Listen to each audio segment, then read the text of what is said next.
Hello, അപ്പോൾ ഇന്നത്തെ video ഒരു ബീഫ് കറിയുടെ റെസിപ്പിയാണ്. മലയാളികൾക്ക് ഏറ്റവും ഇഷ്ടപ്പെട്ട ഒരു വിഭവം കൂടിയാണല്ലോ ബീഫ് കറി. അപ്പോൾ ഇതെങ്ങനെയാണ് ഇതിൻ്റെ റെസിപ്പി നോക്കാം. ചൂടായ എണ്ണയിലേക്ക് ഉലുവ ഇടുക. അതിനുശേഷം 16ഓളം ചെറിയുള്ളിയാണ് ഞാനിവിടെ എടുത്തിട്ടുള്ളത്. അതിട്ട് ഒന്ന് ഇളക്കി നല്ലപോലെ ഒന്ന് മിക്സ് ചെയ്തെടുക്കുക. തീ മീഡിയം ഫ്ലെയിമിലായിരിക്കണം കേട്ടോ. ഇനി ഇതിലേക്കാണ് നമ്മൾ ചെറിയൊരു സവോള ചേർത്തിട്ടുള്ളൂ. അത് നന്നായിട്ട് ഇളക്കുക. ഇനി ഇതിലേക്ക് 2 ചെറിയ തക്കാളി ചോപ്പ് ചെയ്ത് ചേർത്ത് നല്ലതുപോലെ വീണ്ടും മിക്സ് ചെയ്ത് ഇതിലേക്ക് പച്ചമുളക്, ഇഞ്ചി, വെളുത്തുള്ളി എന്നിവ ചതച്ച് ചേർത്ത് വീണ്ടും നല്ലപോലെ ഒന്ന് മിക്സ് ചെയ്തെടുക്കുക. ഈ ടൈമിലൊക്കെ തീ നമ്മൾ ലോ ആയിരിക്കും.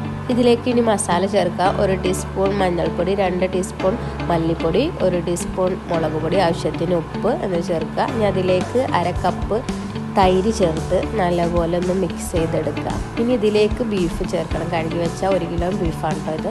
ഇനി അത് ചേർത്തിട്ട് നല്ലതുപോലെ ഒന്ന് മിക്സ് ചെയ്ത് എടുക്കണം. അടിയിൽ പിടിക്കാതെ ഈ ടൈമിൽ നോക്കണം.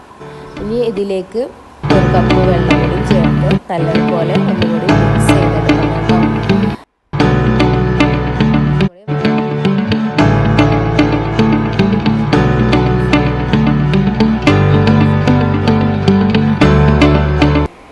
ഇനി വേറൊരു ചട്ടി എടുത്ത് അതിലേക്ക് 2 ടീസ്പൂൺ നെയ്യ് ഒഴിക്കുക.